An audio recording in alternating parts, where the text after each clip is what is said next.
E o outro caso foi uma pessoa, né, um relato que o motorista não percebeu e foi para casa com o passageiro dentro do carro. O que é o burnout? Como que ele acontece? Como que ele chega, talvez, na vida? Como que a pessoa consegue evidenciar o burnout no dia a dia dela? Recebo muitos homens, né? A maioria das pessoas que eu atendo, por incrível que pareça, são homens. E muitos como motorista de aplicativo que trabalham nessa área, né? Procurando um espaço realmente para falar, né? Geralmente a mulher é mais solta, acaba falando um pouco mais com amigas, né? E o homem às vezes tem essa dificuldade de externar, de colocar para fora o que realmente está sentindo. E aí quando isso se acumula com o estresse do trabalho, com a ansiedade, com a pressão, a forma como lida com o estresse, ele acaba se esgotando numa forma mais explosiva, né? E quando isso acontece dentro do ambiente de trabalho, a gente costuma chamar de burnout. Então, eu tentei falar de uma forma mais simples, né, para ficar mais claro de entender, mas é justamente isso, é quando o estresse já chega num ponto que chega a estourar, como se fosse realmente um vulcão, né? E aí bem próximo, dentro do ambiente de trabalho, com as coisas que acontecem no trabalho. Então a gente pode chamar isso de burnout. A pessoa consegue perceber, no seu ponto de vista, pela sua experiência, a pessoa consegue perceber quando isso está chegando ou geralmente não? Quando vê, o pino da panela já explodiu e a pessoa já está numa situação crítica. Dificilmente consegue perceber. Então, eu acho que trazer esse assunto aqui na conversa é muito importante para a gente comece a olhar e perceber um pouquinho como é que a gente se relaciona com o estresse. Geralmente a gente costuma estar ligado no piloto automático. Então a gente vai fazendo as coisas no nosso dia a dia sem perceber muito, sem pensar o que a gente está fazendo. A gente acorda, escova dente, cuida da rotina da casa, sai para trabalhar e a gente não para muito para pensar o que está fazendo, né? Então, no caso dos motoristas de aplicativo, acontece isso muito. Então, ele vai, acorda e vai dirigir, trabalhar e ele não consegue prestar atenção muito em como ele está dirigindo.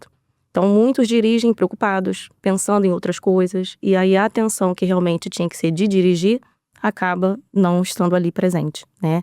E isso vai se misturando com outras coisas, então muitas vezes não é perceptível. E aí quando estoura, quando o assunto já chega num nível muito amplo, que aí a pessoa acha que está tendo um problema, né, de saúde, está infartando, alguns acham que estão infartando, ou então começam a ter problemas com a compulsão, ou alimentar, ou então algum outro vício.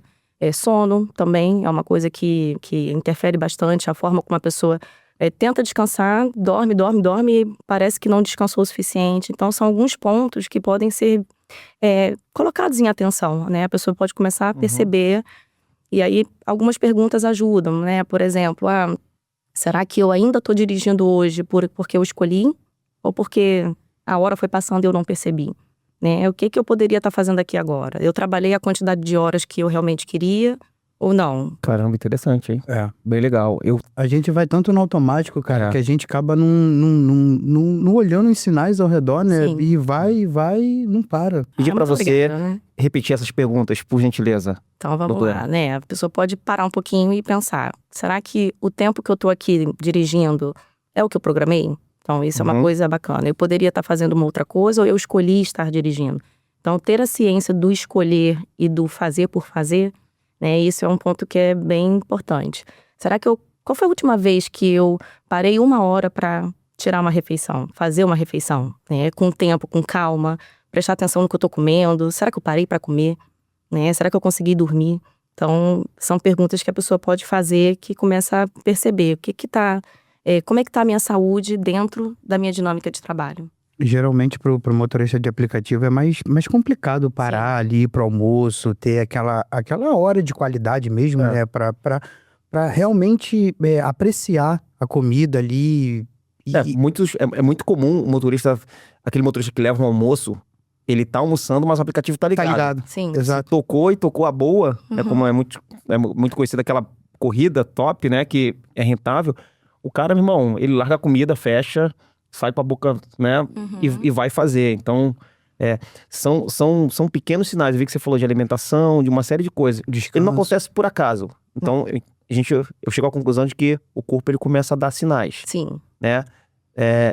Você já pegou algum caso que, assim, era muito notório o sinal naquela pessoa e realmente ele não tinha essa consciência de que ele já estava ali com 100%, a tampa dele tava... Quase estourando a panela, né? Contar até uma experiência que aconteceu comigo, né? Aconteceu- Não. Teve, Foi uma prima Uma sua. colega. Aconteceu com uma prima sua. eu teve uma situação aí no Rio de Janeiro que parou com o vendaval, né? Uhum. E aí, quando eu peguei o motorista do aplicativo e a gente conversando, ele estava trabalhando desde 6 horas da manhã e já era 9 horas da noite. Então, a busca dele por aproveitar o momento É isso que eu ia falar. para ganhar dinheiro. A tragédia para alguns E... como é que eu posso dizer, talvez? É a oportunidade para outros. Oportunidade. É a oportunidade. Caramba, que bonito isso, hein? Que isso. Agora eu filosofei. Que isso. Agora eu fui... Ainda bem que tá gravado, mano. Que Mas Mas aí, doutora, conclui aí, por gentileza. Pois é. Não, e aí eu me surpreendi, né? Comentei com ele, porque uma coisa é, uma vez ou outra, aproveitar a oportunidade. Mas o ponto de atenção é quando isso vira uma rotina, quando vira frequência. E o outro caso foi uma pessoa, né? Um relato que o motorista não percebeu e foi para casa com o passageiro dentro do carro. E Sério? aí entrou na garagem e o passageiro Eu falou, achava que "Olha, isso era só meme de internet, Não, cara. Eu também, mano. Eu também. Eu já vi isso, acho que com o Ian também. É.